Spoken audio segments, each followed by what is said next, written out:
invitarles a que silencien los móviles para que cuando estemos todos concentrados en el tema no nos distraigamos. Con que los silencien, nos pongan en vibración es suficiente. Tengo el placer de presentarles esta tarde a dos médicos que, aunque son tremendamente jóvenes, han estudiado muchísimo y saben muchísimo de corazón. A mi derecha está el doctor Javier Montes, cardiólogo, conocido seguro que por la mayoría de ustedes, y por su buen hacer y sobre todo por su humanidad. Y a mi izquierda está el doctor Alberto Sáenz, cirujano cardiovascular del equipo del doctor Ignacio Gallo, con más de 30 años de experiencia haciendo cirugía cardíaca de la buena. Es el único equipo que publica en su web sus resultados de morbimortalidad, algo que en Estados Unidos es obligado, pero aquí no se atreve casi nadie. Ellos sí saben cuál es su tasa y es la mejor de España. Así que es un placer para mí hoy presentarles a estos dos expertos médicos de los de verdad, de los que están aquí dispuestos a responder al final a todas las dudas y preguntas que ustedes quieran plantearles. El tema de la conferencia que hemos elegido para hoy son los mitos y verdades de la enfermedad cardiovascular, porque ahora que todo el mundo quiere volverse joven a partir de los 60 años y están todos andando y comprando chándal y corriendo por la calle y en bici, hay algunos mitos que tenemos que intentar ayudar a ponerles luz, a quitar miedos, y hay otras verdades que igual no conocemos y que ellos nos van a descubrir esta tarde. Hablaremos de, por ejemplo, de aquellos hábitos que podemos mejorar, que aunque muchos ya lo sabemos, pues nos van a dar algunas pistas para que igual nos sea más fácil, ¿no? También vamos a hablar de la apnea del sueño, que ahora se está poniendo muy de moda, el estudiar este ronquido que tenemos por la noche, que de repente paramos, parece que no respiramos y otra vez volvemos a la carga con el ronquido. Esos lapsus pueden ser peligrosos. El doctor Montes nos va a explicar por qué, nos va a explicar lo fácil que es diagnosticarlos y cómo también tienen un tratamiento. Es importante y hasta ahora pues no lo sabíamos. Y por último, pues el doctor Sáenz les va a hablar de los muchos avances que en los últimos 10 años estamos viendo en cirugía cardíaca y en hemodinámica.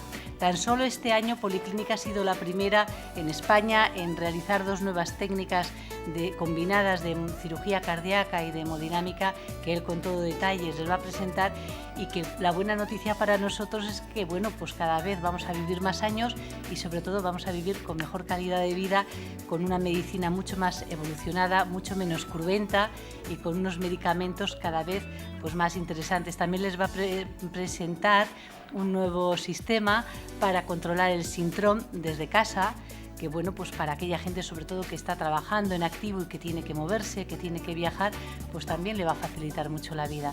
Ya no me alargo más, esperamos luego al final para que ustedes les puedan preguntar todo lo que quieran, que de aquí no se vaya nadie con dudas. Muchas gracias y bienvenidos.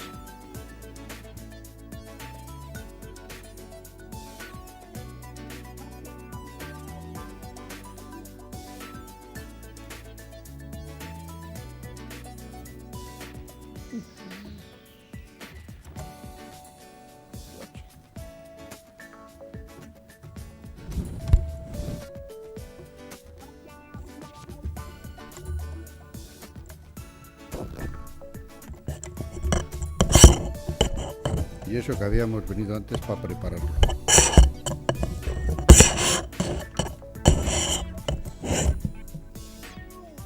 Bueno, lo primero de todo, agradecer su asistencia. La verdad que el mérito es fundamentalmente suyo, no nuestro, porque un día como hoy aguantarnos tiene verdad mérito, ¿eh? Y bueno, vamos a empezar quizás desde el punto de vista cardíaco por lo que es el diagnóstico, qué es un infarto, cómo se trata médicamente, cómo hay que prevenirlo, y luego ya pasará el doctor Sáenz a hablar más sobre el tratamiento intervencionista y de la cirugía cardíaca. Bueno, ¿qué es un infarto? Es la muerte de una parte del músculo cardíaco como consecuencia de una obstrucción de una arteria coronaria. Esa es la definición de un infarto.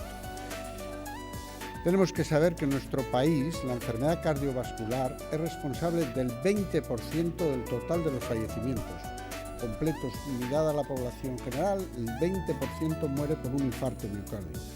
Constituye la causa más frecuente de muerte en hombres mayores de 35 años y en mujeres de más de 50 años. La enfermedad cardiovascular se asocia a la arteriosclerosis o que es lo mismo, la enfermedad de los vasos sanguíneos, que se produce por un exceso de colesterol en la sangre, que se deposita y sobre todo inflama las paredes de las arterias. Reduce su calibre y al final dificulta el paso de la sangre. ¿Dónde puede afectar habitualmente? Cuando la obstrucción se produce en una arteria coronaria, como vemos aquí,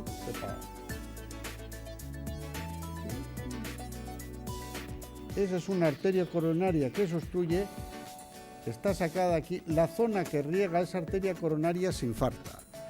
Si esto ocurre en el cerebro, en esta arteria se produce un infarto cerebral, las famosas hemiplegias. Y si ocurre en las piernas, tiene más facilidad para librarse, pero va a producirse lo que se llama una enfermedad arterial periférica, lo conocido como la enfermedad de los escaparates. En definitiva, dolor al hacer esfuerzo a nivel de los gemelos. El tratamiento médico del infarto es un tratamiento inicialmente en UBI. Utilizamos antiagregación, a veces anticoagulación. Muchas veces comenzamos con fibrinolisis incluso en casa. Es importantísimo el diagnóstico precoz del infarto de miocardio porque cuanto antes se diagnostique, antes podemos actuar sobre él y menos daño va a hacer en la masa muscular de esa arteria. Esa arteria podemos lisar el trombo o bien podemos dilatarla y poner un stent. Pero para eso lo ideal es conseguir entrar en una sala de hemodinámica antes de 1 hora de iniciar el infarto de miocardio. Ya digo que normalmente estos tratamientos se hacen en UBI. Bien, ese es el tratamiento del infarto o los medicamentos que utilizamos para el infarto agudo de miocardio. Pero, ¿qué pretendemos? Que no llegar a esa situación. Es decir, que consigamos, sobre todo, retrasar y minorizar las consecuencias del infarto. Y para eso debemos de controlar lo que llamamos los factores de riesgo.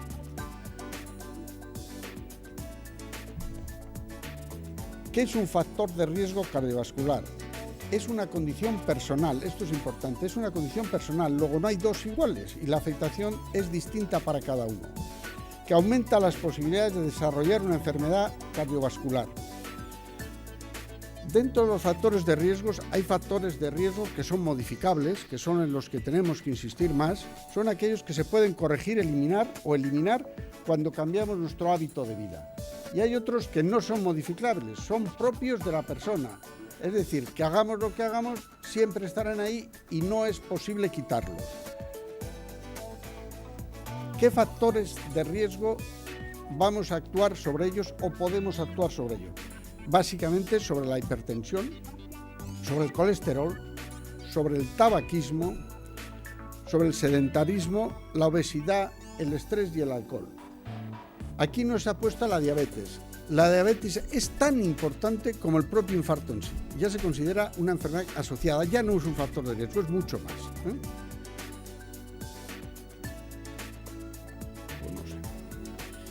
La hipertensión arterial se debe controlar periódicamente, sobre todo cuando tenemos antecedentes familiares de hipertensión. Una persona es hipertensa cuando su presión está por encima de 140/90 y las presiones arteriales mantenidas sobre esos niveles producen daños en las paredes que poco a poco forman placas de ateroma y darán lugar a la formación de trombos que obstruirán el vaso. Como consecuencia de esa obstrucción vienen los infartos. El colesterol, segundo factor de riesgo absolutamente conocido por todos. El colesterol es una sustancia grasa natural que está en todas las células del organismo y es fundamental para el normal funcionamiento. ¿Qué quiero decir con esto? Que el organismo va a mantener niveles de colesterol por producción endógena, el hígado va a producir el colesterol que necesiten las células para su metabolismo. Un nivel de colesterol normal es imprescindible. El problema empieza cuando hay un aumento del nivel de colesterol. Hay personas que te llegan con un colesterol de 300 y les pones dieta y bajan a 280. Estos pacientes, la clave está en asumir o ver si son o no una hipercolesterolemia familiar, es decir, es de origen genético. Hay muchísimos colesteroles altos que son de origen genético y que no nos queda más remedio que tratar, que no vamos a conseguir bajarlos de manera clara con dieta. Es evidente que empezamos siempre tratando con dieta. A nivel de colesterol vamos a ver que hay una lipoproteína, que son las lipoproteínas son los que ayudan al transporte del colesterol en la sangre.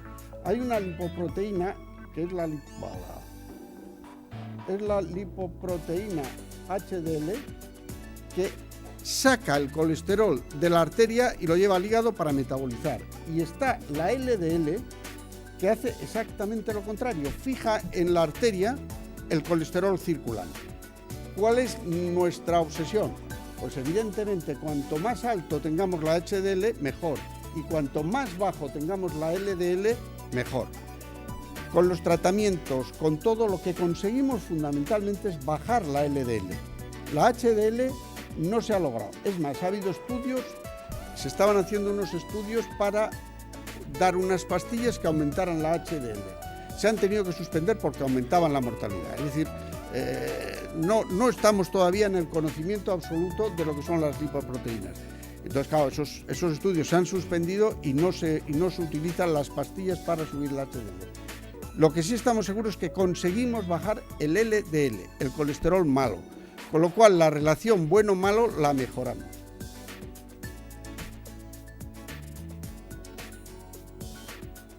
Aquí tengo apuntado que se sabe que el nivel de colesterol en sangre mayor de 240 dobla el riesgo de padecer un infarto que un nivel menor de 200 del colesterol total. Esto es lo que siempre estamos remarcando, 200. Es cierto que hemos bajado. Antes teníamos con un colesterol normal cifras de 250 y ahora estamos por debajo de 200. Pero el LDL, que lo damos como válido, en 135, el colesterol malo, 135, lo bajamos a 100 y en la actualidad estamos en pacientes que han tenido un infarto logrando ponerlo en 80. Otro factor de riesgo conocido de todos es el tabaco. El tabaco es el factor de riesgo más importante, pero tiene la particularidad que es un problema de voluntad. Todo el mundo que quiere dejar de fumar, deja. Y a veces es triste que dejemos de fumar cuando has tenido un infarto y estás advirtiendo que vas a tenerlo. Y el día que tienes el infarto dejan de fumar. Pues yo, déjalo antes, que es igual y evitas un montón de riesgos. Se ha demostrado que la enfermedad coronaria es 3 veces mayor en pacientes que son fumadores. Y sabemos que el infarto favorece el asentamiento del colesterol en la pared arterial. La nicotina, que es a través de lo cual se produce la alteración, desencadena liberación de hormonas que producen lesiones en la pared de la arteria. Una pared lesionada forma coágulos, se modifica la agregación plaquetaria y aparece el trombo. Pero además el tabaco sabemos que aumenta los niveles del colesterol malo y reduce los del colesterol bueno. La inmensa mayoría de los infartos de miocardio de gente joven es en fumadores. Por este mecanismo, porque produce vasoconstricción, cierra los vasos. Cuarto factor de riesgo a destacar, el sedentarismo. La inactividad se considera un factor de riesgo importante. Se ha establecido una relación clara entre el estilo de vida y la mortalidad cardiovascular. El ejercicio regular disminuye la presión sanguínea, aumenta el colesterol bueno y ayuda a prevenir el sobrepeso y la diabetes. He de decir 2 cosas aquí. Primero, el ejercicio hay que adaptarlo siempre al paciente. Un paciente que tiene un problema de rodillas no puedes decirle que haga de hora y media, porque no sé si le arreglas el corazón, pero le amargas la vida y además lo va a dejar. Es decir, hay que ver qué ejercicio es apropiado para la situación física de los pacientes. Estamos tratando personas mayores con problemas de espalda, con problemas de rodilla. Bueno, pues hay que plantear que la natación es un ejercicio ideal, que la bicicleta es mejor que andar, En definitiva, hacer ejercicio aeróbico que sea apetecible, que sea agradable y que no dañemos otros órganos. Obesidad es un problema serio de salud. En nuestro país se está presentando un incremento muy importante por el tipo de vida, porque hacemos muy poco ejercicio. Clásicamente se ha definido la obesidad como el incremento de peso debido al aumento de masa muscular, de masa grasa. Es decir, una persona que aumenta de peso muscularmente, ideal. El ejercicio no baja mucho el peso, pero nos transforma grasa en músculo. Eso es muy, muy beneficioso para el organismo.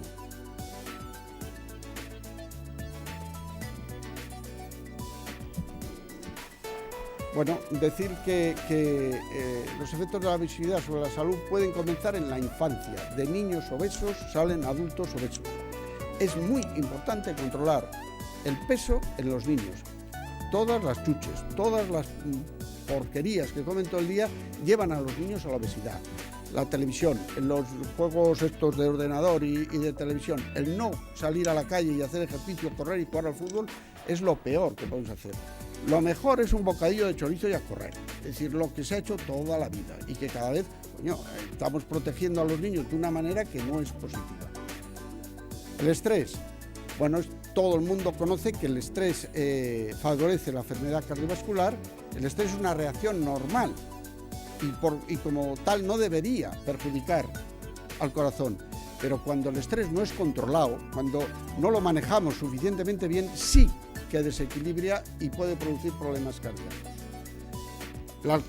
El alcohol en dosis altas es tóxico. El alcohol en dosis bajas, de un vino o dos al día, es saludable, aumenta la HDL, pero el alcohol a dosis altas aumenta los niveles de azúcar de forma importante. El alcohol se transforma en azúcar inmediatamente.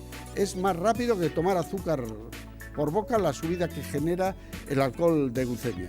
En los diabéticos es un tema importante la restricción del alcohol, porque da subidas importantes de golpe, que es lo peor que hay para la diabetes.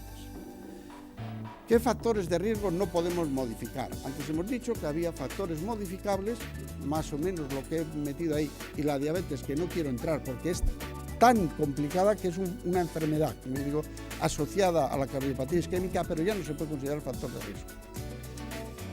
Entre los factores no modificables está el género, la herencia, la edad y los antecedentes de enfermedad coronaria. Es decir, el género evidentemente no lo podemos modificar, el ser hombre o mujer, nacemos con ello y por ahora seguimos hasta que nos morimos. Es cierto que la mujer tiene una protección hasta que llega la menopausia por los estrógenos. Los niveles de estrógenos protegen hacia la cardiopatía isquémica, hace que no se desarrolle la cardiopatía isquémica. Pero en los 10 años siguientes a tener la menopausia, el hombre y la mujer se igualan. Y un infarto de la mujer tiene habitualmente más complicaciones que uno del hombre. La herencia, bueno, pues está claro que es un factor de riesgo si tu padre o tu hermano, que es el primer grado, en una familia en primer grado, desarrolla una enfermedad coronaria, está clara que tú tienes más posibilidades de desarrollarla. La edad, el riesgo de la edad es incuestionable. El mayor factor de riesgo que tienes para el corazón son los años, pero para todo, pero para el corazón también. Es decir, que está claro que los hombres a partir de los 45 y las mujeres a partir de los 50 pues aumentan muchísimo el grado de infarto. Casi todos los infartos hoy día los estamos logrando retrasar hacia los 60, 70 años. Cuando yo empezaba había infartos a los 35, 40 años a montones. Eso hoy día ya no lo vemos relativamente. Los antecedentes personales, una persona que ya ha tenido un evento coronario, un infarto, una angina, o cerebral o periférico, tiene más riesgo de repetirse. Es decir, que por eso controlamos, hacemos electros de esfuerzo periódicamente. ¿Qué buscamos? El detectarlo lo antes posible. Lo que para nosotros tiene mucho interés es que el infarto no se produzca, es decir, conseguir detectarlo antes y actuar sobre él. ¿Cómo podemos disminuir el riesgo de sufrir alguna angina? Cambiando el estilo de vida, eso está clarísimo. Podemos modificar todos los factores, pero lo que tenemos es que cambiar el estilo de vida, hacer una vida más saludable, que todos sabemos en qué consiste, que lo vamos a decir además. Bueno, es necesario controlar periódicamente la tensión arterial, disminuir en la medida de lo posible la sal. Cuidado con la sal, que a veces nos obsesionamos y amargamos la vida. Yo soy muy poco partidario de hacer nada si no voy a obtener nada. Yo no voy a hacer una prueba diagnóstica si no es para tratar. Para saber no quiero, porque bastante complicado es. Entonces la sal, ocurre que a veces la hipertensión no es sal dependiente. Le quitas la sal y no bajas la tensión. Pues no le amargues la vida, déjale que comas con sal, porque comer sin sal es muy desagradable. Es decir, hay que detectar qué paciente es subsidiario de ser tratado con abstención de sal o no. Café, té, pues aumenta la tensión. Hemos dicho que se debe de moderar el consumo de alcohol. Pues el consumo de alcohol normal, de un vinito, de dos, pues es perfecto. Pasarte con copas, pues evidentemente no. Llevar una alimentación completa, equilibrada, no abusar de productos precocinados, congelados o fritos, alimentos ricos en grasa. Es decir, esto es lo que nos lleva a la vida de hoy, llegar a casa, sacar algo del congelador y ya está. Bueno, pues esto es lo que precisamente va contra todo lo que estamos planteando. Debemos aumentar básicamente el consumo de legumbres, vegetales y frutas. Y también proteínas, que no son malas. Hay que comer carne y pescado. Pero hay que hacer un compendio de todo. Es decir, no hay que pasarse en dietas hiperproteicas, no hay que quitar todos los hidratos de carbono, pero se deben de controlar mucho los hidratos de carbono. Debemos de seleccionar alimentos de alto valor nutritivo, pero escaso valor calórico. Estoy hablando de las verduras, evidentemente. Ajustar la alimentación al estilo de vida. No es lo mismo un trabajo sedentario que un deportista. No pueden meter las mismas calorías. Es decir, engordas si no quemas lo que ingieres, y adelgazas si quemas más de lo que estás ingiriendo. Tiene que haber un equilibrio. Las dietas mágicas es un problema, las dietas mágicas. Primero, porque las dietas hiperproteicas se puede perder 5 kilos en un mes sin problema, pero puede recuperar 7 al mes siguiente. Es decir, no es esa la forma. La forma es cambiar el hábito de comer, es conseguir comer menos y más limpio. Lo mismo digo en bebidas. Esta manía de las dietas de las bebidas hiperproteicas, de las bebidas isotónicas. La bebida isotónica, el Isortar, el Red Bull, yo lo llevo en el coche para cuando me duermo. Tiene 6 cafés, una botellita de esas. Evidentemente eso es una burrada, ¿eh? Pero, bueno, la gente joven se echa ginebra a esto y como tiene café está más despierto. Pero vamos, a mí me parece que es peligroso, ¿no? Es peligroso. Con 20 años casi nada es peligroso, pero esto sí.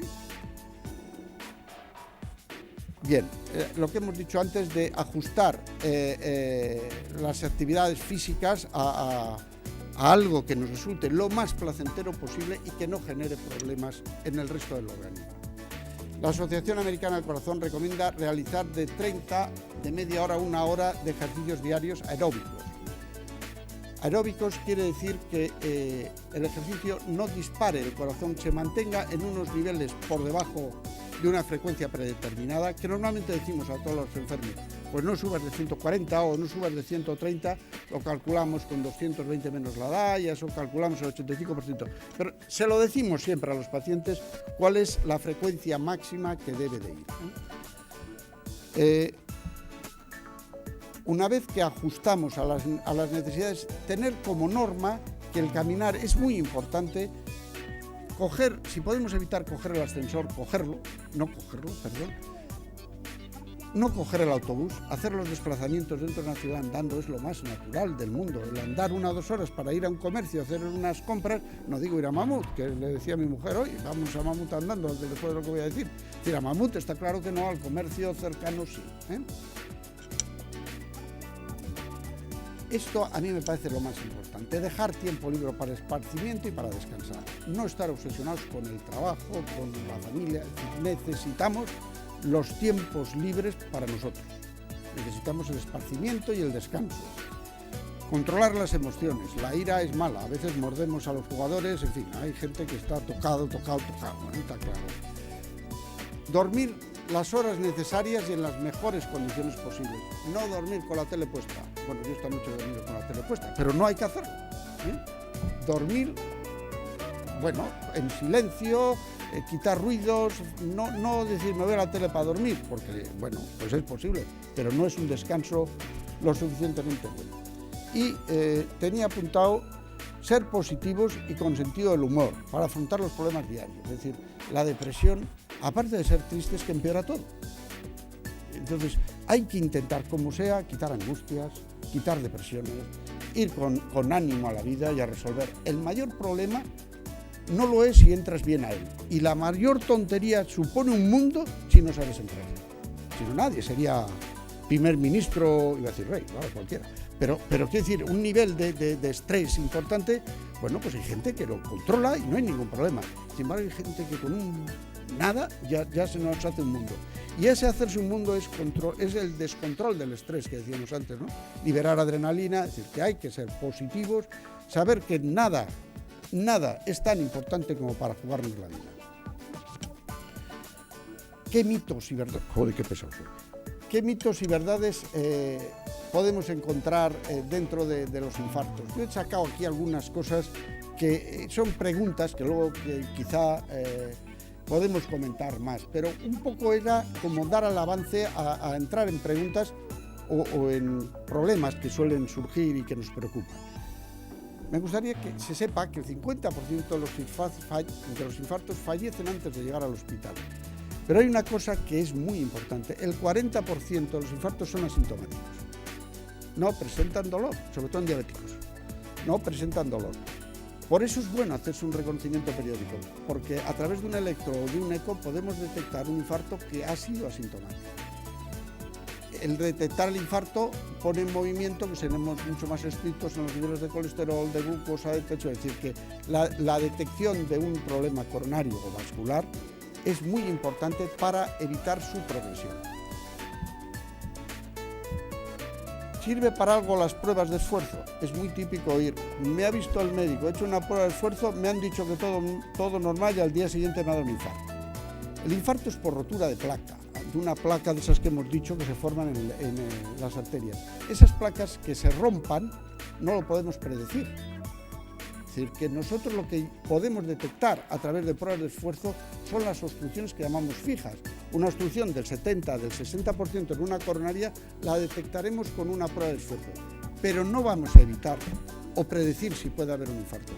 Es decir, que no es una seguridad que dice, no me han hecho una prueba de esfuerzo, me han dicho que estoy bien, viva la vida. Pues no, porque tú no sabes si a través del alcohol vas a producir un problema gordo al día siguiente con una fibrilación auricular o ventricular. Es decir, que entender que la prueba de esfuerzo nos sirve para controlar el infarto ya tenido o la angina, pero no nos prevé nunca un posible infarto.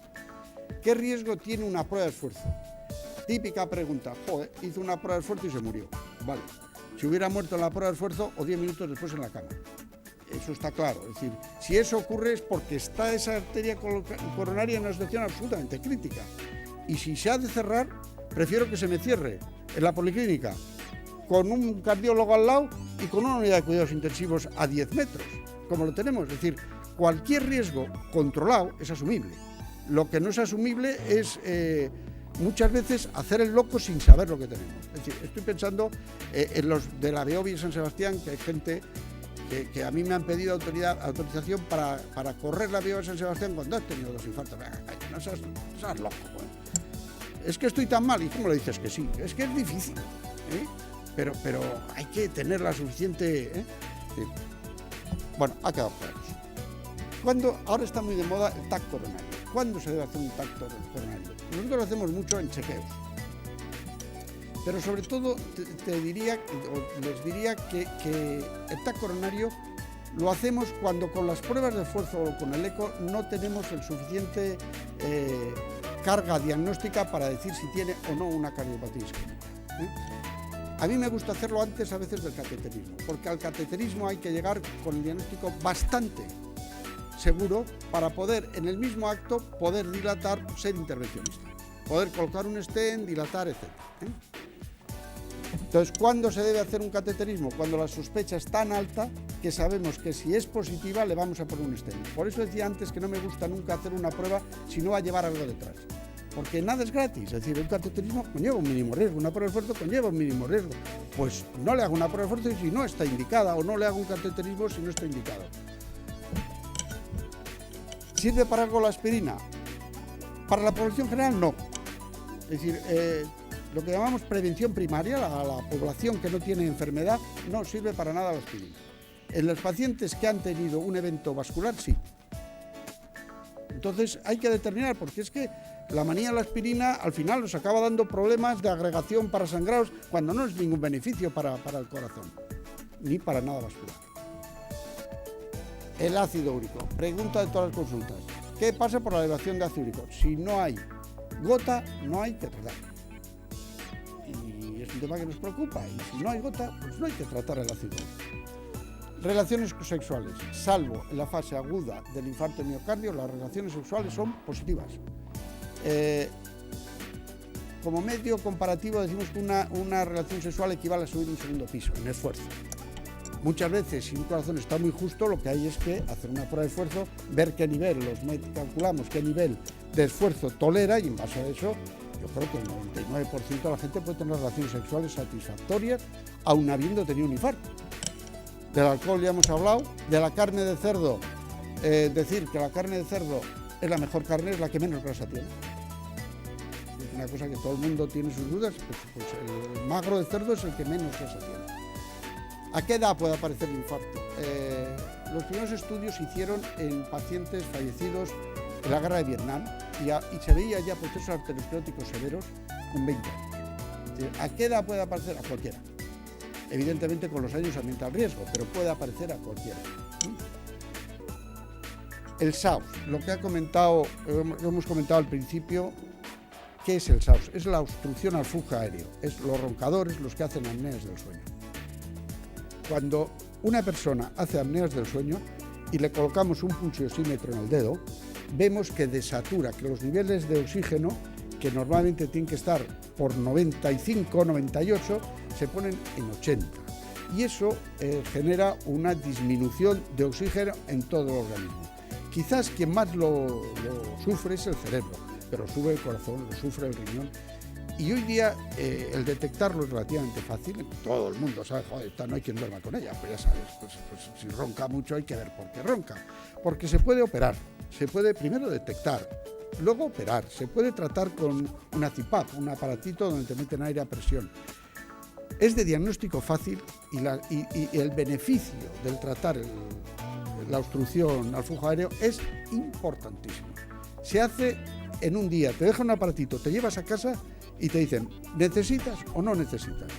Te ponen el aparatito, te llevas el y dices, pues es satisfactorio o no es satisfactorio el resultado. Y se evitan un montón de problemas. La gente que se duerme conduciendo, la gente que tiene somnolencia, dolores de cabeza, toda esa sintomatología que se asocia a los ronquidos o a los síndromes de apneas del sueño, que se llama así, genera muchos problemas, es muy fácil de detectar y es muy fácil el tratarlo. Bueno, pues te ponen una mascarilla insoportable en la boca y hombre, yo recuerdo que sexy no estás. Pero aparte de eso, joder, mejoras tanto funcionalmente que compensa. Las varices. Es que estoy terminando ya. Joder, qué pesado. Las varices. Las varices no tienen que ver con el tema vascular. Todo el mundo dice, oiga, es que tengo una circulación malísima. No, lo que estamos hablando hasta ahora es todo de tema arterial. Las varices es otra cosa. Tienen sus problemas, tienen sus trombosis, tienen sus dolores, tienen lo que quieran. Pero nada tiene que ver con todo lo que se habla habitualmente. Una persona que tiene mala circulación venosa periférica no tiene por qué tener en absoluto problemas cardíacos. Es decir, no lo unamos, que es una de las cosas que habitualmente se cree y es absolutamente falso. Bueno, el otro tratamiento, una vez terminado el tratamiento cardíaco médico, es el intervencionismo cardíaco. Entre ellos hacer el cateterismo, una angioplastia de rescate con stent en la arteria afectada y en casos de problemas importantes se coloca un balón de contrapulsación. Y luego viene el tratamiento quirúrgico, colocar puentes a las arterias afectadas y tratamiento de las complicaciones como la insuficiencia cardíaca o las roturas cardíacas. Para esto tenemos al doctor Alberto Sáez, que de verdad es de las personas que más sabe. Le dejo Hola,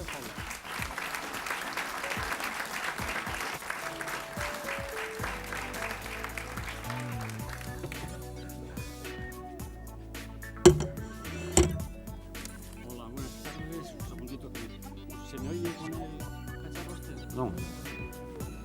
¿No se me oye? Ahora sí.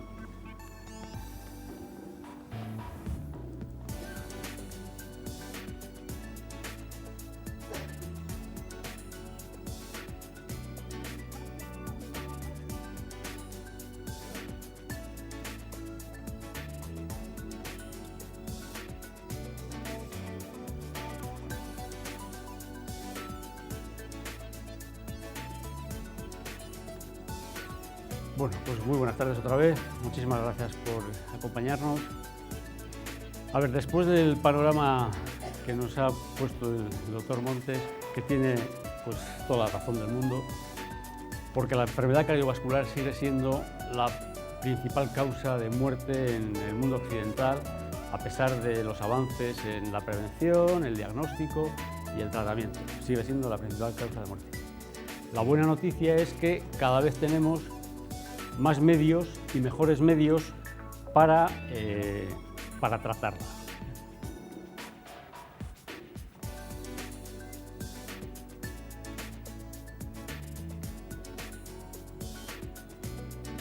En cuanto a la cirugía cardíaca, dentro del tratamiento de la cardiopatía, la mortalidad en cirugía cardíaca ha disminuido gradualmente a pesar del aumento del riesgo quirúrgico de los pacientes que operamos hoy día. Hoy día, pues, por la edad y por las enfermedades asociadas de los pacientes que operamos, el riesgo quirúrgico es mucho más elevado que hace unos años. Pero, sin embargo, la mortalidad cardíaca está disminuyendo gradualmente de una forma exponencial.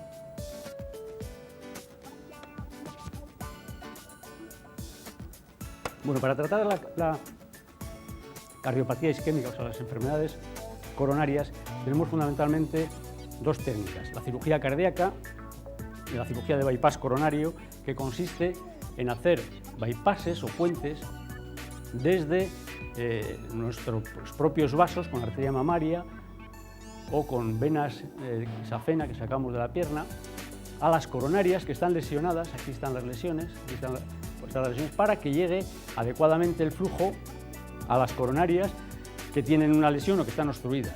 Pacientes que han tenido un infarto, que esta zona está obstruida y que el corazón se mueve menos de lo normal porque llega la sangre suficiente al corazón, pues hacemos estos bypasses o injertos o como le queráis llamar. De esta manera llega la sangre adecuadamente al corazón. La otra técnica que hay para tratar la cardiopatía isquémica es el stent, la angioplastia o el stent. El stent son esos muellecitos que ponemos a las coronarias que ahora veremos. La cirugía coronaria es la técnica con mejores resultados a corto, largo y medio plazo como consecuencia de la revascularización si conseguimos pues eso, montar todos los vasos lesionados. La otra, cada paciente, cada enfermedad y cada paciente tiene su tratamiento. No todos los pacientes son candidatos a tratar la cardiopatía isquémica con angioplastia, o sea, de forma percutánea, ni todos los pacientes son candidatos a cirugía cardíaca. Cada paciente tiene su tratamiento.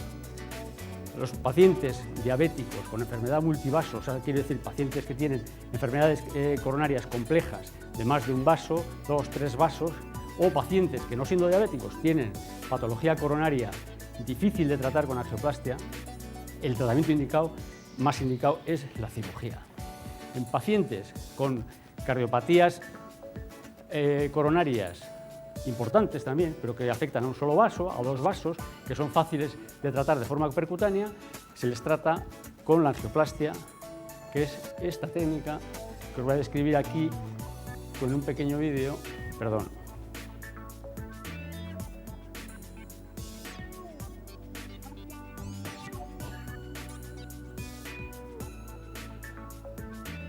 Esperemos que se vea, ya lo hemos visto hace un momento.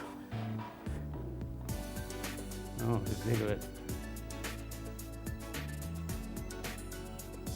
Pues no. Sí, no, pero vamos, que si no hemos estado viendo hace un momento. Joder.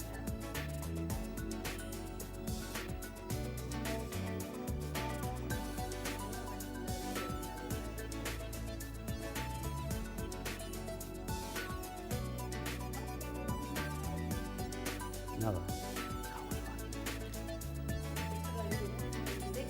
Sí, sí, no está... Bueno, vamos a... No está probando sin visto. No, pero se veía, sí, sí. Lo teníamos, ¿eh? Sí. Ahí estamos. No, déjame un momento. Al darle sobre la imagen, Sí. doble clic.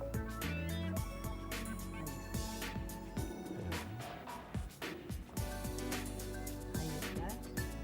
Porque está yendo, están dando. Ahí está. Esto es una angioplastia. A través de la arteria femoral o de la radial, que es lo más habitual hoy en día, a través de una arteria de la muñeca, introducimos un catéter que llega hasta la lesión coronaria. A través de ese catéter se introduce un balón que va acompañado de un stent, que es un muellecito, que se dilata sobre la lesión coronaria.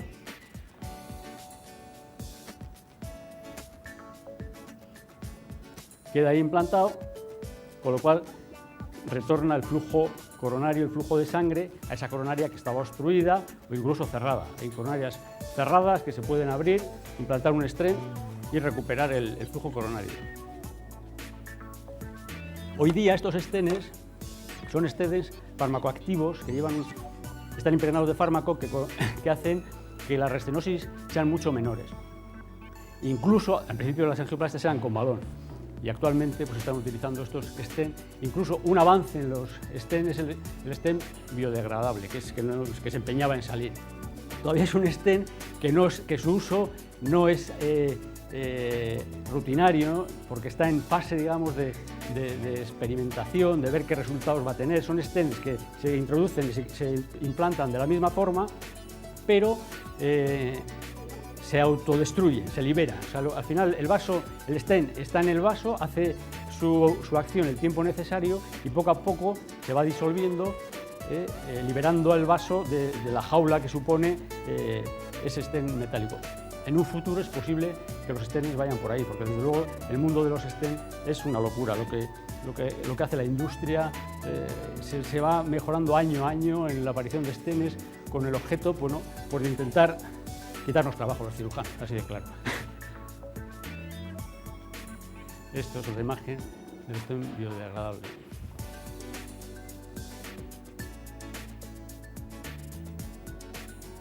Pero ha cambiado completamente la cirugía en nuestro tiempo. Hoy día, lo que es más frecuente, los pacientes que más llegan a nuestra sala de quirófano son los pacientes con enfermedades valvulares. Por el aumento de la edad, la enfermedad degenerativa de las válvulas hace que la mayoría de la cirugía que tenemos hoy día sea cirugía sobre la válvula mitral, que es...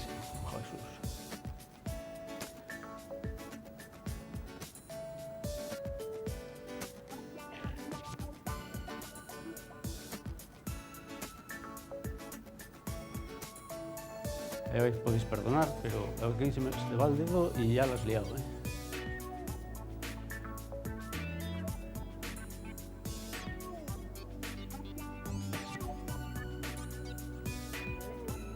Sí, se ha empeñado. No, pues soy yo, la culpa es mía porque se me ha ido el dedo. Con estas presentaciones tan modernas. Lo que decía, que la cirugía valvular ha aumentado en la última década con respecto a la cirugía coronaria, por lo que digo, por el aumento de la enfermedad degenerativa valvular, tanto de la válvula aórtica como de la válvula mitral. Esto es el corazón partido por la mitad, visto desde arriba, donde vemos la válvula aórtica, la válvula mitral, la tricúspide y la pulmonar. Estas son válvulas en estado normal.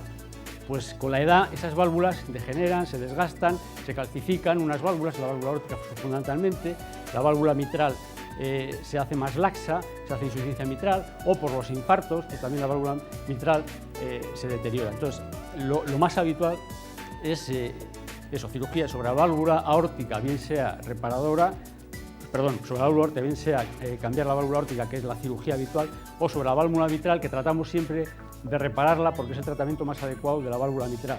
Repararla cuando se puede, pero cuando no se puede, pues hay que hacer cirugía.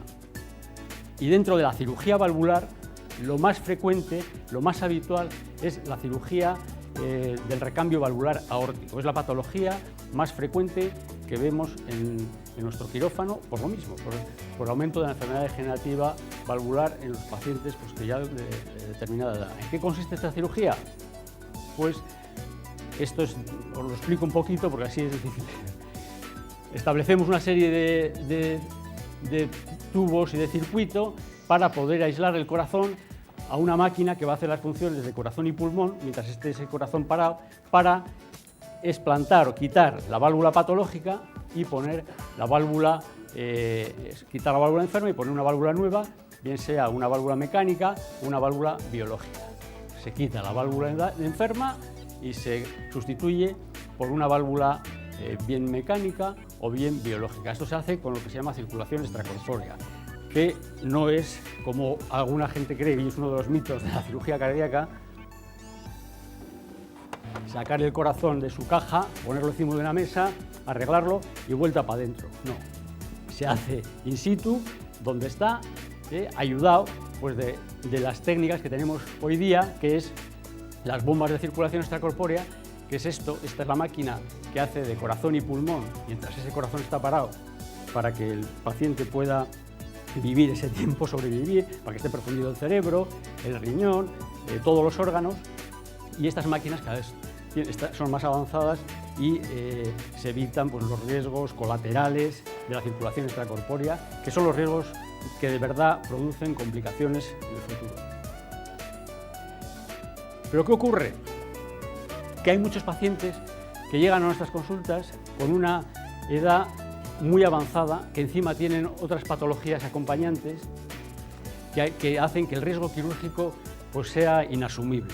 Y estos pacientes antes no se operaban, se quedaban en su casa, limitando la vida, quedados en casita sin poder salir a pasear.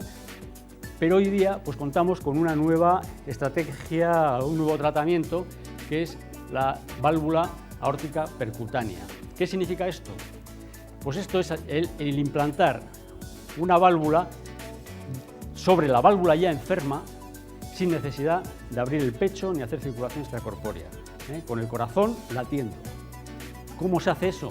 Pues a través de una incisión en la ingle, se introduce un catéter donde va implantada sobre un globo la válvula, se llega hasta el anillo de la válvula y ahí se dilata esa válvula y se queda implantada sobre la válvula enferma. Esto que aquí es muy sencillo, pues es un procedimiento que se las trae también, que no os creáis que no está exento de riesgos y que es como ir al dentista. No, esto tiene unos riesgos también importantes, pero bueno, siempre el posoperatorio de este procedimiento, cuando sale todo bien y se puede hacer, es mejor que el de la cirugía abierta. Pero no se puede hacer en todos los pacientes porque no es el más indicado. Entonces, hoy por hoy, el tratamiento más indicado para una persona de buena salud, de una edad incluso de entre 80 y 90 años, como operamos cantidad de pacientes, el mejor tratamiento es el recambio aórtico quirúrgico, porque es el que se sabe, se conoce, que es el que tiene mejores resultados y un pronóstico a largo plazo mejor que este que todavía no sabemos. Es un tratamiento moderno desde hace 10 años, no sabemos esas válvulas lo que van a durar, es decir, todavía hay una cierta incógnita, pero desde luego es una terapéutica que ahí la tenemos para pacientes que realmente pues, no serían candidatos a la cirugía nunca.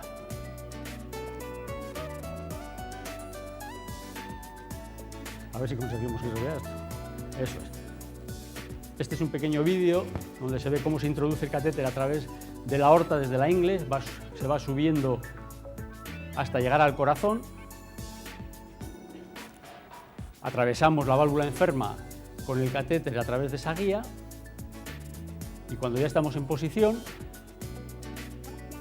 desplegamos la válvula. Esta es la última generación de válvula aórtica percutánea que hemos implantado recientemente en Policlínica. Tiene la ventaja que es reposicionable. Esto es un detalle técnico si queréis, pero que para nosotros es muy importante, porque una vez que pones la válvula, como esté mal puesta, la has liado. Tienes que o quitarla con las otras, o poner otra o operarle. Entonces, estas válvulas, bueno, pues permiten, antes de implantarla definitivamente en su sitio, pues ajustarla un poquito más, ¿no?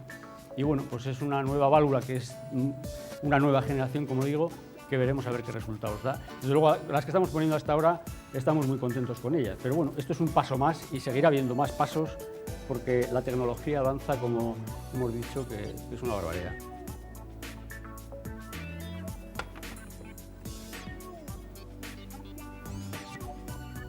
Cuando, por los motivos que sean, que se tiene enfermedad vascular periférica o aneurisma de aorta, o no se puede acceder por las ingles para implantar esa válvula, tenemos el acceso que llamamos transapical, que eso es a través de una incisión transapical, quiere decir por la punta del corazón.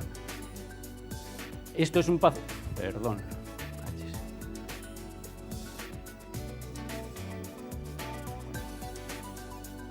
Esto es un paciente que está tumbado en la cama, esto sería la mama, una mujer, está de costadillo. Esto es una incisión que hacemos en el costado y a través de esa incisión llegamos a la punta del corazón, que es esto aquí que veis como moradito. Aquí ya hacemos una sutura, hacemos una técnica quirúrgica y que implantamos unas bolsas y tal para que luego no nos sangre cuando quitamos el catéter, y a través de la punta del corazón se hace lo mismo que se hace por la femoral, pero metiéndolo por la punta a lo bestia del corazón y con el corazón latiendo. Es una técnica un poquito más agresiva que la otra, pero bueno, cuando no hay más remedio, estamos teniendo unos resultados pues extraordinarios. ¿Qué pasa con la válvula mitral? Pues lo mismo. Hay pacientes... La patología mitral, la insuficiencia mitral sobre todo, es una patología muy frecuente en la gente de cierta edad. A partir de 75 años, un 7% de la población tiene un grado de insuficiencia mitral mayor o menor. Cuando esa insuficiencia mitral es severa, está indicada la cirugía. Pero estamos en lo mismo. Hay pacientes de edad muy avanzada en los cuales la cirugía cardíaca pues, supone un riesgo pues, que es intolerable. Entonces, para eso se ha creado un sistema, un procedimiento que es el MitraClip. El MitraClip es un clip, como indica, de cromocobalto envuelto en poliéster, que se introduce a través de la femoral, de la vena femoral, para llegar al corazón. Esto sería el corazón abierto. Lo que pasa es que tiene que atravesar ese catéter, tiene que atravesar desde una aurícula a la otra, por un septo, o sea, por una pared, hay que hacer un agujero para empezar. Todo eso de forma percutánea. Y llegar a la válvula mitral, que sería esto, que son dos velos, y unir este velo con este otro, con este clip, para con ello disminuir la insuficiencia mitral. ¿Qué ventaja tiene este procedimiento? Pues que es percutáneo, que no hay que abrir el pecho. ¿Qué inconvenientes? Que no se puede hacer en todas las patologías de la válvula mitral, porque la estenosis mitral esto no sirve, en algunas insuficiencias mitrales tampoco sirve, o sea, se requieren una serie de requisitos anatómicos para poder hacer este tipo de técnica. Y hoy día se hace todavía muy poco en el mundo. En España se habrán hecho pues, menos de 200 procedimientos, en Policlínica hemos empezado a hacerlo. Es una técnica todavía muy joven, pero bueno, que tendrá su futuro, como la válvula aórtica percutánea. Empeñados en seguir quitándonos trabajo a los cirujanos, pero que está fenomenal. Quiere decir que las cosas van por ahí, los tiros van por ahí, por hacer tratamientos menos agresivos y en colaboración cardiólogo, cirujano y hemodinamista, hacer lo mejor para el paciente con el menor riesgo y la menor agresión posible.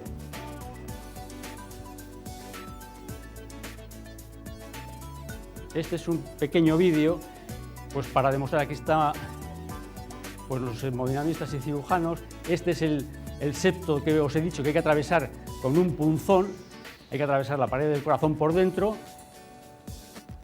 y se hace llegar el MitraClip, el aparatito este que se abre hasta la válvula que está aquí abajo, que se abre, esta es la válvula que se abre y se cierra, pasa al otro lado, engancha las dos partes del velo de la válvula mitral y ya veis, queda ahí enganchado y con ello disminuye la insuficiencia mitral del paciente. Es un procedimiento, desde luego, ya digo, menos agresivo, pero el inconveniente es ese, que no se puede aplicar a todos los pacientes y no es una técnica completa de reparación, digamos. Es una técnica que, bueno, pues está para determinados casos.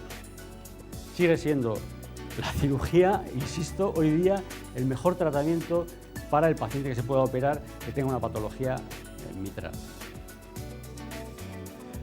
Cuando operamos, abrimos el esternón. Y el abrir el esternón pues, supone unos riesgos de infección, de que no suelde bien el esternón, de que haya problemas. Nosotros somos pioneros en este tratamiento, porque somos el único grupo que lo hace en España y yo creo que en el mundo, porque cuando lo presenté hace poco en un congreso en Barcelona, se me quedaron mirando como las vacas al tren. Pero realmente funciona porque lo hemos experimentado durante muchos años en ovejas y es un procedimiento que se ha utilizado en traumatología, que lo utilizan muchos traumatólogos en todo el mundo. Ya habéis oído hablar de atletas de élite que han sido tratados con factores de crecimiento, Nadal, futbolistas, en fin.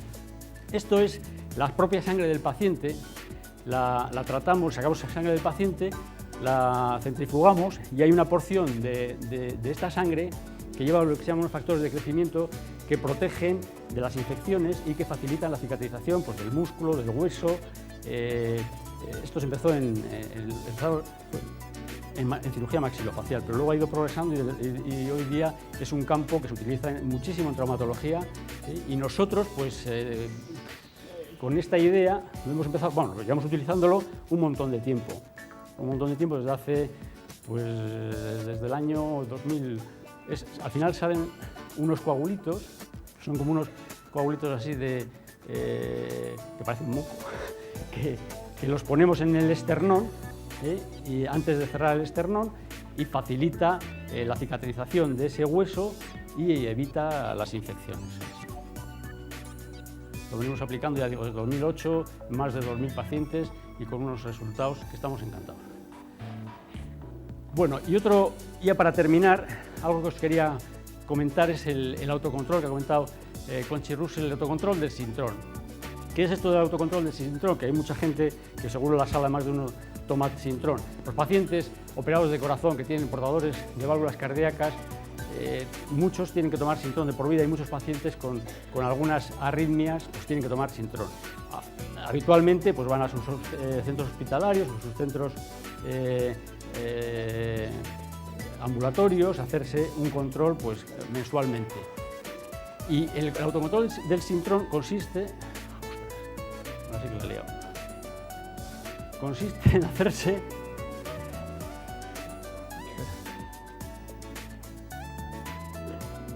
Espera. Que no cunda el pánico. Espera.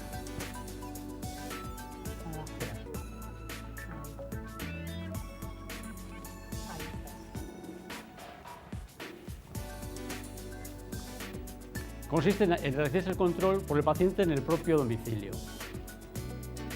¿En qué consiste el autocontrol? En un kit de autocontrol que lleva un coagulómetro con sus tiras reactivas, que es un chip, unas lancetas y unas tablas dosificadoras para saber qué dosis hay que hacerse. Esto requiere una formación, la técnica de punción, el uso del coagulómetro, que es muy sencillo, y unas tablas donde viene la pauta de sintrón que uno tiene que tomar cada día. El servicio que ofrecemos es de supervisión y tutelaje después de esta formación y con asistencia telefónica si fuese necesario. ¿Por qué somos partidarios del autocontrol? Pues porque mejora la calidad de vida del paciente. Eso por un lado, no tienes que ir cada mes y sobre todo pues, algunos pues, tienen que desplazarse a hacerse el control. Hay una mayor comodidad, no hay que pinchar, no necesita punción venosa. Los controles que se hacen son más frecuentes porque se hacen 2 veces al mes, incluso en casos necesarios se puede hacer pues, cada semana o cuando haga falta.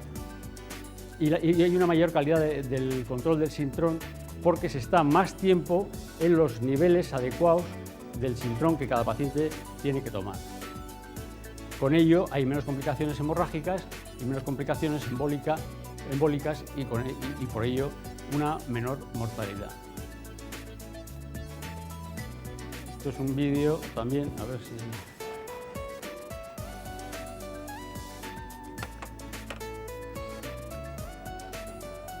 El kit tiene una guía de autocontrol.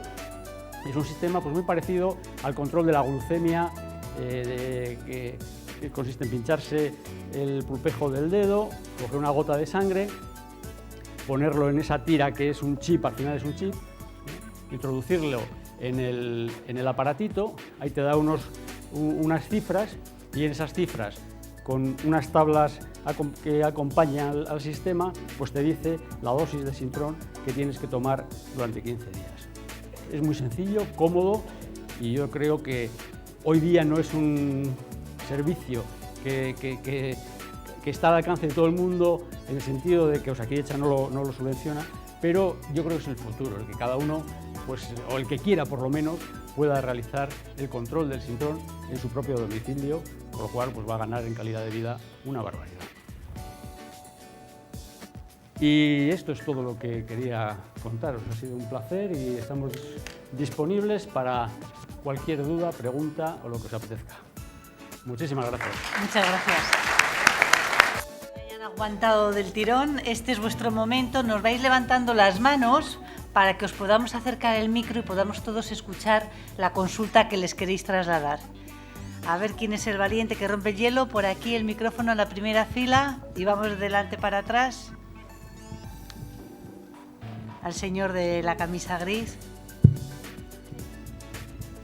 Sí, escrito en la pantalla, entre los factores, ponía diuréticos. Y, sin embargo, no he ido a hablar de ellos. O sea, diuréticos. Vamos a ver, he puesto diurético como una de las medicaciones más habituales que necesitamos en el infarto del miocardio en fase aguda. Es decir, el infarto del miocardio deja el corazón atontado, por así decirlo, tonto, pierde fuerza.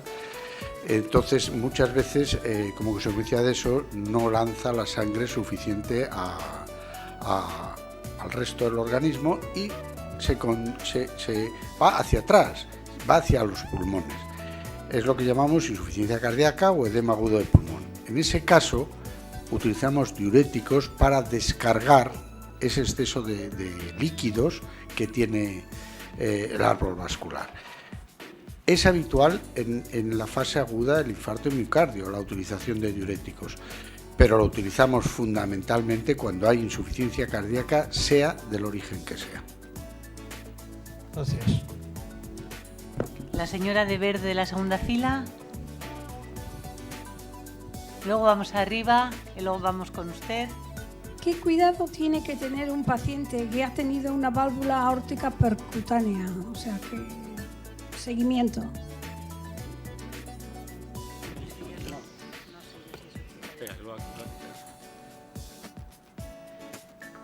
El mismo que con una válvula implantada de forma quirúrgica. Al final no requieren, hoy por hoy no requiere anticoagulación porque son válvulas biológicas, pero sí requieren lo que se llama antiagregación, que es tomar una medicación como la aspirina o el copidogrel. Pero el seguimiento y control pues es el mismo que el que realiza el cardiólogo, el hacer ecos pues cada cierto tiempo pues para ver que esa válvula está funcionando adecuadamente. Gracias. Arriba teníamos también alguna, no. Entonces vamos aquí al señor de rojo de aquí. Sí, tenemos arriba, pues venga, arriba. Que la mujer que a partir de la menopausia... Perdone, acérquese por favor el micro. He entendido que la mujer a partir de la menopausia que el infarto era más complicado. A ver si podía explicar. Sí, la mujer hemos dicho que tiene una protección estrogénica hasta la menopausia, disminuyen, es decir, el número de infartos que hay en mujeres jóvenes es bastante raro, pero después de la menopausia en 10 años se ha igualado con el hombre. Pero hemos detectado que, aunque eso es absolutamente cierto, estadísticamente tiene más complicaciones, sobre todo de insuficiencia cardíaca y de problemas valvulares, que el hombre.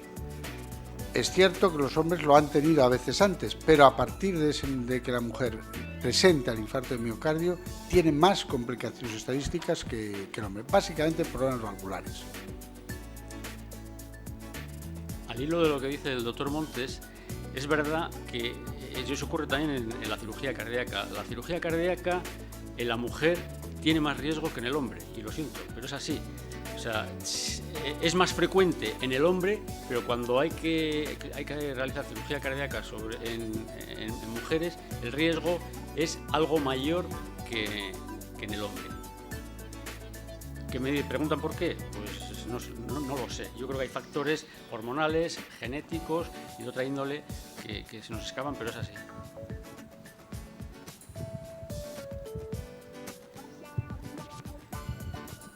Vamos a ver, yo quería preguntar sobre una noticia, un pequeño articulito que he visto en el periódico, en el cual habla de que la tasa de mortalidad por infarto, la primera comunidad autónoma que está en el ranking es la Comunidad Valenciana, y después estamos nosotros. Y luego la que mejor está es Navarra. Entonces achacan, y yo quería saber vuestra opinión, achacan a que en algunas comunidades sí y en otras no, se está aplicando un protocolo que parece que se llama el código infarto, que no sé hasta qué punto es importante, parece que sí, puesto que varían las tasas de mortalidad hasta en un 50%, y que se basa sobre todo, como vosotros habéis dicho, en la rapidez de intervención, en que en menos de 90 minutos se esté abriendo esa arteria que se ha obstruido. Entonces, si eso es así, yo sé que vosotros no me podéis contestar a esto, pero quería saber vuestra opinión y si vosotros pensáis que también se debería utilizar este código infarto en nuestra comunidad. Yo te diría que la primera comunidad que implantó el sistema fue Navarra, y por eso tiene probablemente los mejores números. Pero ya lo estamos haciendo todos. Dentro de 5 años los números habrán cambiado y estaremos más o menos iguales. Es decir, por eso insistía antes que la importancia de cuando empieza el síndrome coronario agudo, cuando empieza el infarto, a ver si se consigue llegar en 1 hora a un hospital. En un hospital, la policlínica, tenemos un servicio de hemodinámica permanentemente abierto, es decir, cualquier infarto que llega, en 1 hora le tenemos dilatada la arteria, y eso hace que las complicaciones sean mucho menores, que el pronóstico sea mucho mejor, y la rapidez que bueno, en nuestro sistema era fácil porque éramos pequeños, por así decirlo, extendido a toda la población, se van a obtener unos resultados muy importantes. Hasta ahora no se han cuantificado, porque ya te digo, los navarros han sido los primeros, pero no tienen unas características somáticas o genéticas especiales. Más burros, más...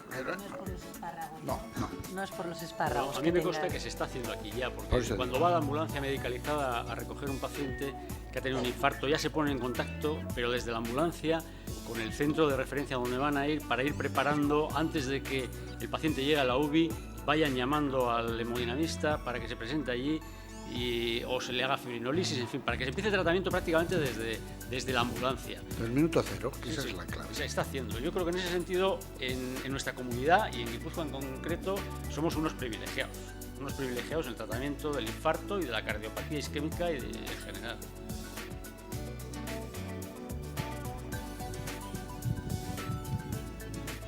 Buenas tardes. Quería hacerles varias preguntas, si son cortas mejor la respuesta. Me he visto ahí reflejado en la pantalla. Tengo para los dos doctores, para los dos. Primero, yo a los 56 tuve un pequeño ictus, quedé bastante bien, y a los 66 un infarto. Estoy operado del corazón, infarto, bueno, las coronarias. Entonces ustedes, o sus compañeros, me han dejado, creo, que bien. Primero, los de hace 10 años... ¿Puede ser algo para ahora? O sea, ¿estaba la cosa ahí ligada? Lo que comenté antes es que la afectación por la arteriosclerosis no se limita a un área, es general. las personas que tienen un problema de infarto tienen más posibilidades de tener un hito o más posibilidades de tener una enfermedad periférica. ¿Con eso quiere decir que el que ha tenido un hito va a tener un infarto? No, pero sí que tiene más posibilidades de tenerla. Correcto. Porque no se afecta solo a un territorio, en general la afectación es sistémica. Es que, doctor, a raíz de aquello, los cuidados que he tenido han sido todos los que ha puesto usted ahí. Tabaco, ni alcohol, Claro. ejercicio hecho, o sea, comidas limpias, todo impecable. Y me ha dado.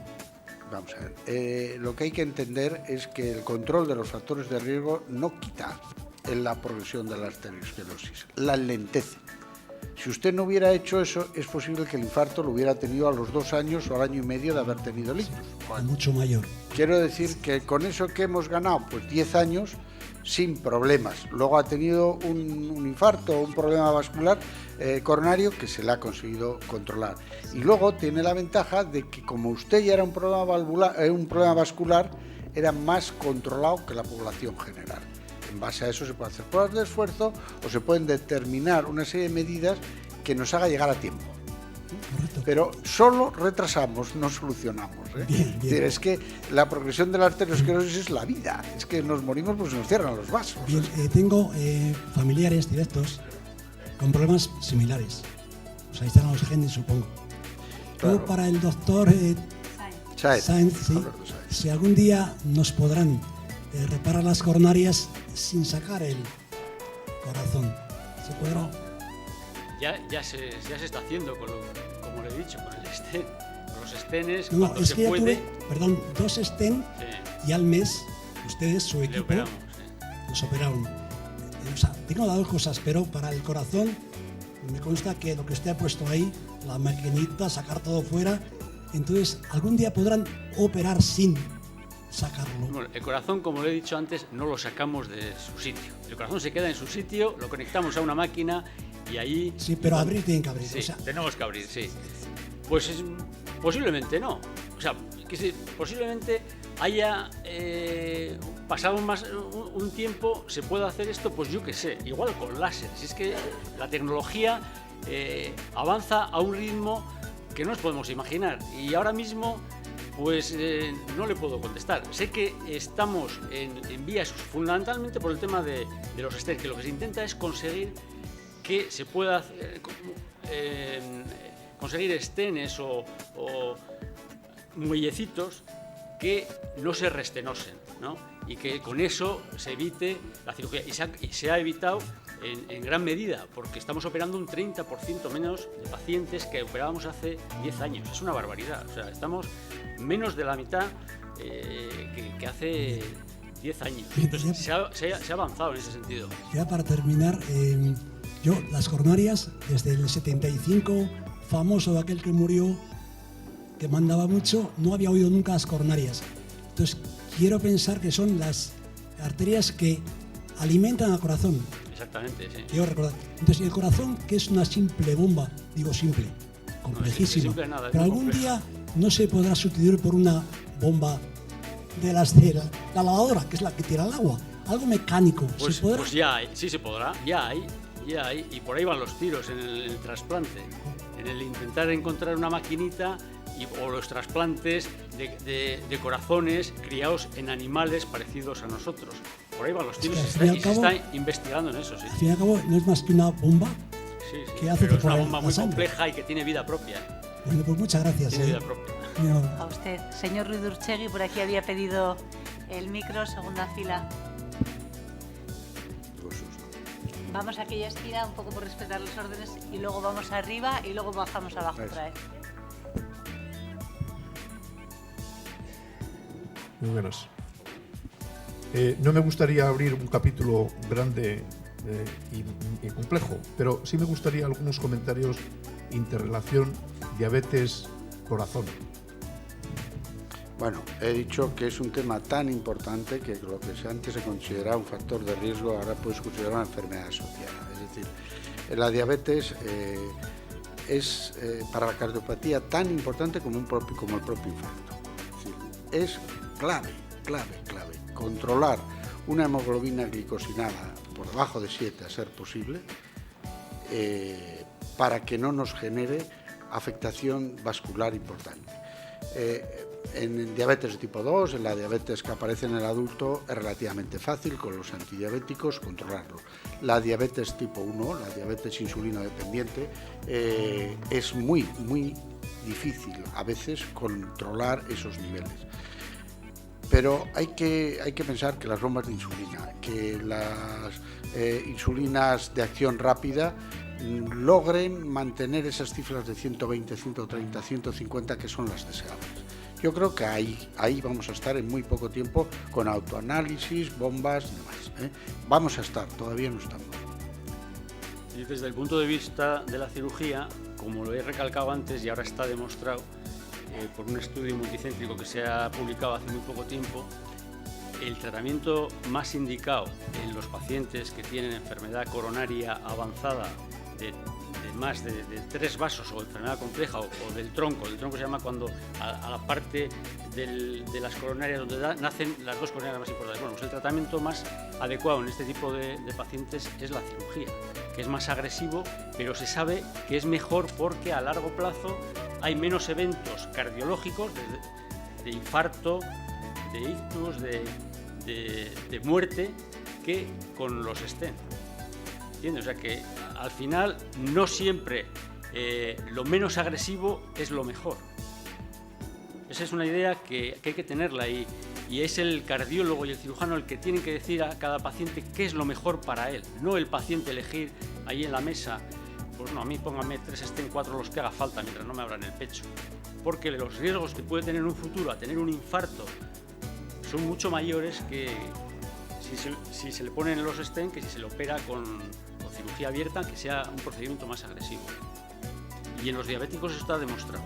Paciente diabético con enfermedad del vaso y en no diabéticos con enfermedades coronarias complejas, el mejor tratamiento sigue siendo la cirugía. No sé si estarás de acuerdo conmigo. Sí, absolutamente. Cualquiera.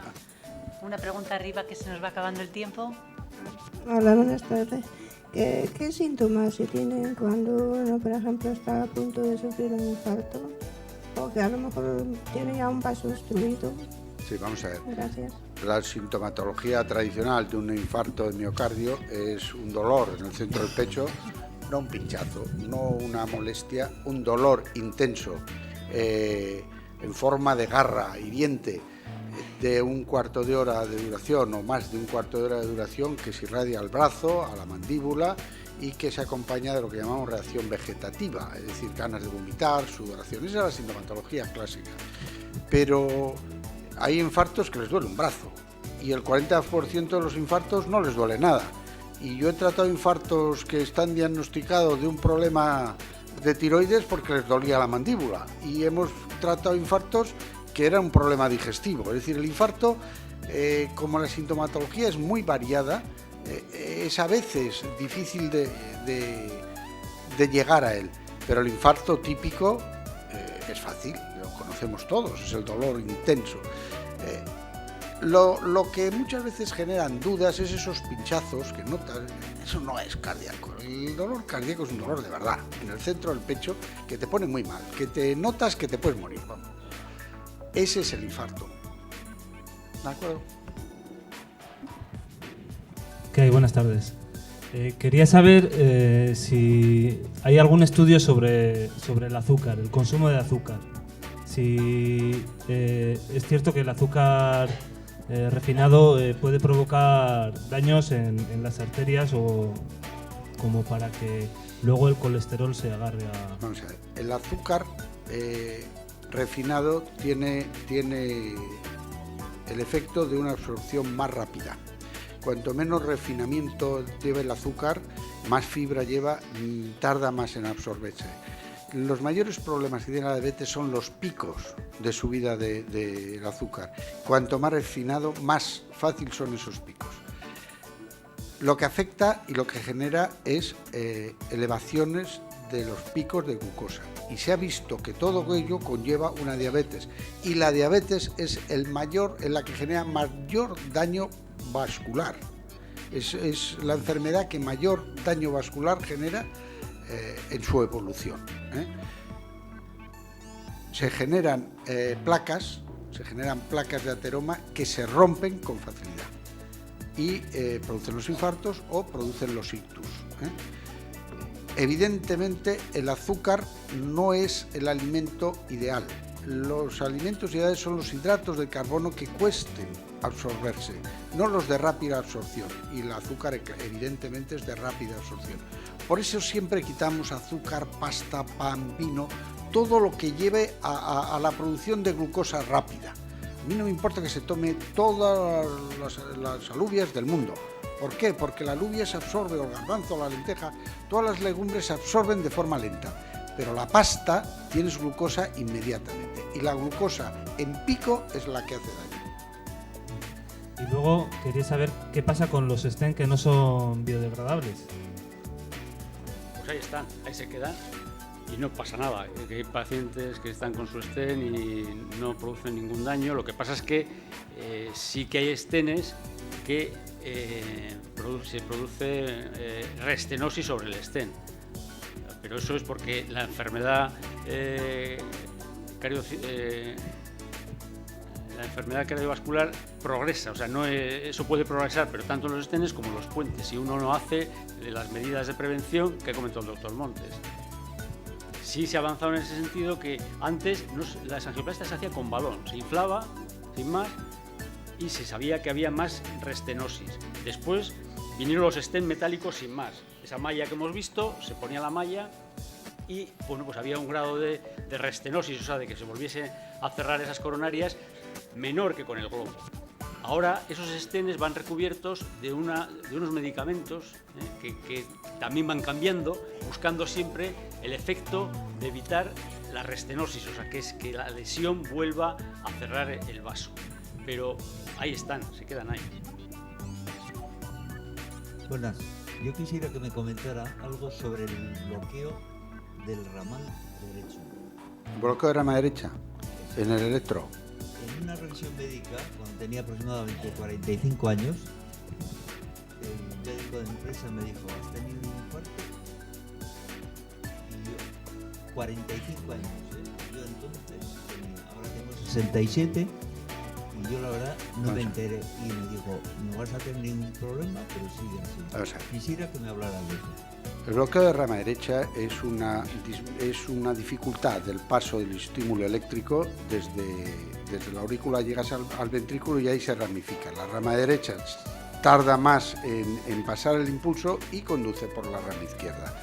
Eso muchas veces se tiene de nacimiento y no tiene la más mínima trascendencia, la más mínima. Se muere con ello, pero no de ello. No hay problema. Bien es cierto lo que usted está diciendo de que en el bloqueo de rama derecha aparece en el electro una imagen de CUS en cara inferior que sugieren la posibilidad de haber sufrido un infarto, pero una persona avezada en el diagnóstico electrocardiográfico lo detecta inmediatamente. Y si tiene dudas, se hace un eco, se ve si se mueve bien la cara inferior y punto. Es un posible error de diagnóstico eléctrico el determinar un infarto en un bloqueo de rama derecha. Es muy difícil de poderlo decir. Es una imagen eléctrica que sugiere o que es similar a la que aparece en un infarto de cara inferior. Yo siguiendo, a raíz de eso, que tenía mucha confianza con el médico de empresa, cada X tiempo, 2, 3, 4 años, hacía un electrocardiograma y después una prueba de esfuerzo cada X tiempo, 2, 4 y tal, y he seguido hasta ahora que tengo 67 y aparentemente no he notado así ningún problema. ¿Alguna sugerencia sobre el tema? Pues yo creo que usted es muy posible que no haya tenido ese infarto, que sea un problema exclusivamente de conducción eléctrica. Y evidentemente la evolución de 45 a 65 sin ninguna novedad va más a favor de que toda esa imagen era simplemente un trastorno de la conducción, no un problema isquémico. Es decir, el problema isquémico de infarto es un problema de tuberías. El problema de bloqueo de rama derecha es un problema de cables eléctricos. Uno es fontanería y otro es electricidad. Van juntos, pero no tienen nada que ver. Pero el cerebro que está ahí, que está dando vueltas cada segundo y asusta, y ya. Cuando uno se despierta y de pronto dice: nada, no hay problema. Por el bloqueo no hay ningún problema. Bueno, pues muchas gracias. Gracias. Teníamos arriba alguna pregunta. Hola, buenas tardes. He oído que el 50% de los cardíacos que hay, que cuando le da un infarto, se mueren antes de llegar al hospital. Si yo me encuentro en la calle una persona que le pasa eso, ¿hay alguna manera de poder ayudarle, aparte de llamar por teléfono? Vamos a ver, yo creo que la reanimación cardiopulmonar tiene que estar avezado, tiene que estar entrenado. Pues evidentemente hay servicios de urgencia que lo hacen perfectamente, pero no es fácil hacer una reanimación cardíaca sin nada. Sí, hay que mantener el sistema respiratorio, hay que mantener tensiones, hay que coger vías, evitar la acidosis. Bueno, para nosotros es un tema bastante habitual, los que nos dedicamos a eso, pero no es fácil poderlo resolver en la calle.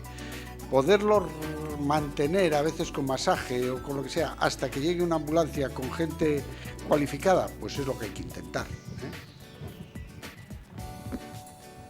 Muchas gracias. Teníamos aquí delante. Buenas. Cuando se produce un evento vascular, el hacer un cateterismo lo más rápido posible evita complicaciones. Cuando hay un infarto en miocardio, la angioplastia de rescate es prioritaria. Por eso estamos hablando del protocolo que hablamos de Navarra y que ya se ha implantado en el País Vasco para actuar de manera rápida antes de que la lesión ya sea irreversible. Es decir, sí, en cuanto hay síntomas que sugieran un infarto de miocardio, hay que correr. Hay que correr porque hay que avisar a la ambulancia llama a la UBI llama al hemodinamista y cuando llega el paciente ya está todo preparado.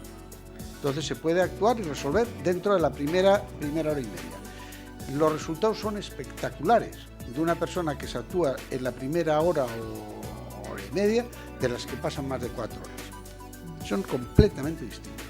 Y luego, respecto al kit de control del Sintrón, ¿cómo, para tener información para poderlo...?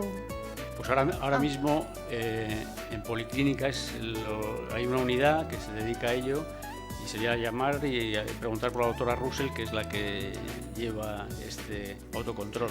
De acuerdo, gracias. Sí, los interesados en el control del Sintrón llaman al servicio de cirugía cardíaca de Policlínica y ya les pasan con la doctora.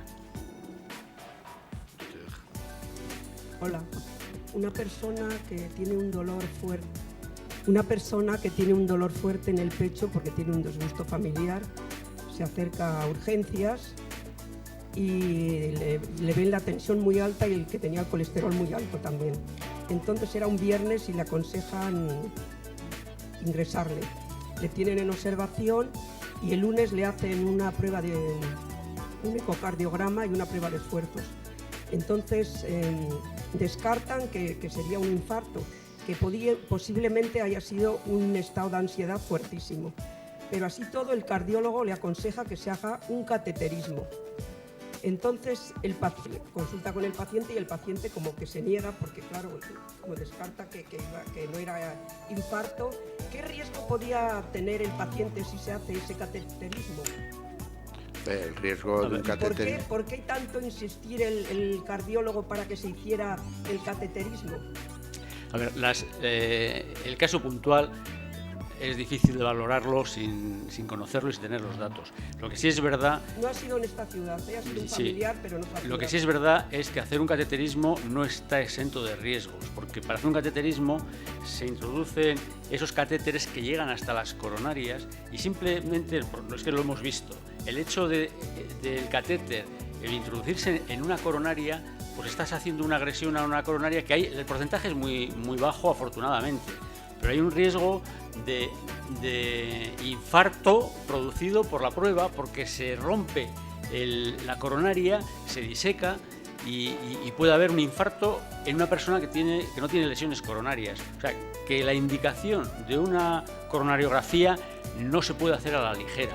Hay que seguir unos pasos, como ha dicho antes el doctor Montes, de prueba de esfuerzo, prueba de esfuerzo. Lo que pasa es que muchas veces, a pesar de hacer todo eso, pues puede quedar la duda diagnóstica por los motivos que sean, por las pruebas que se le hayan hecho o por el dolor, sin más. Y se indica el cateterismo. Pero no es una prueba que tiene sus riesgos pequeños, porque realmente son pequeños, se hacen miles de cateterismos en nuestra comunidad y en el mundo, pero de vez en cuando nos encontramos los cirujanos con sustos de roturas cardíacas, de roturas de coronarias. Muchas gracias.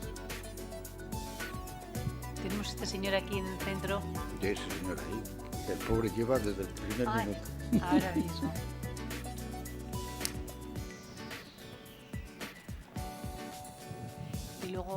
Y luego vendríamos aquí a la segunda fila. Mi pregunta es, ¿qué seguimiento, cómo se hace el seguimiento y control de los stent ya implantados?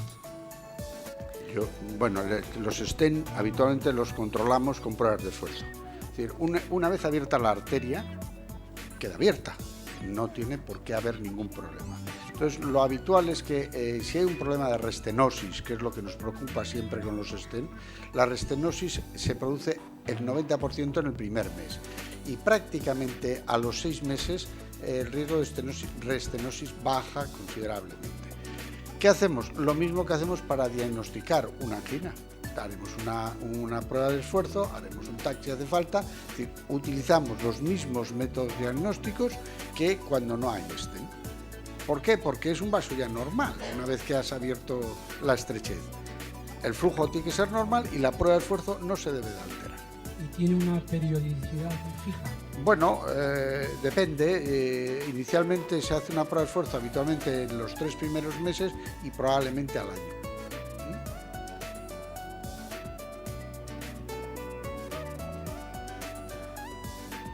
El señor de la segunda fila. Por fin.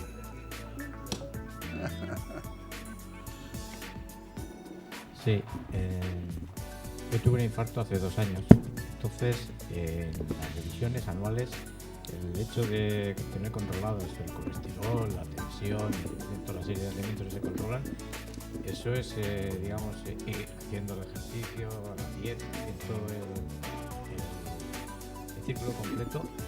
¿Es necesario hacer pruebas de esfuerzo cada X tiempo o si la analítica va saliendo normal, no hay que estar preocupado? O sea, la progresión del proceso arteriosclerótico es individual. Cada uno progresa de una manera. Yo he visto de una arteria normal a una estenosis del 90% en 3 meses. Es decir, que la progresión varía muchísimo de un paciente a otro. Como no sabes, a pesar de haber llevado muy bien los controles de factores de riesgo, si eso puede progresar o no, la forma de detectar lo hacemos con ergometría, con prueba de esfuerzo. ¿Por qué? Porque no sé. No sé si el proceso arteriosclerótico de uno va a ser igual que el de otro. Ante la necesidad de tener la seguridad de que no ha progresado, es tan sencilla una prueba de esfuerzo que compensa. ¿Y eso puede ser cada 2 años o 3 años? Solemos hacer anual o cada 2 años. En stent que no tiene clínica. Es decir, la revisión se hace cuando hay clínica. Cuando hay clínica, inmediatamente. Ahí no se espera nada. Sí. Y otra más práctica. Ha parecido ahí que el cerdo, que no tiene grasa, pero dentro de la pirámide de la alimentación, hay más recomendado que coma carne blanca. Entonces, ¿más blanca que el cerdo? Por suerte, no tiene poca grasa. El único problema que tiene la sal de todo es el cerdo. El cerdo entreverado andaluz es de vino, pero el cerdo normal, el cerdo, tú coges un lomo de cerdo, no tiene nada de grasa. No tiene nada de grasa. Es la carne más limpia que hay. Es decir, la vaca tiene mucha más grasa, el cordero no digamos. El pollo es muy limpio si le quitas toda la piel y la grasa que lleva debajo. Piel, claro. Que es lo que recomendamos a todos los enfermos. No untas. El pavo mejor, menos grasa, sí.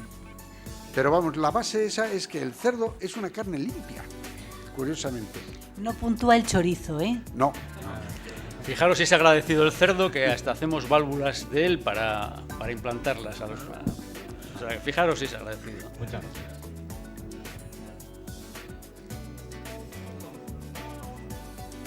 Detrás, ese señor.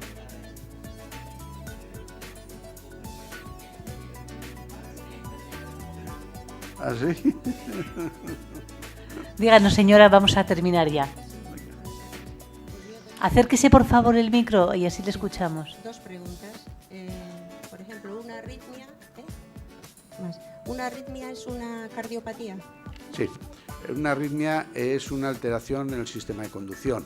La conducción no se hace de forma regular, la contracción tiene que empezar en las aurículas, ser rítmica y llega a los ventrículos. Entonces, hay arritmias que se producen por alteración del sistema de conducción. Es una cardiopatía importante.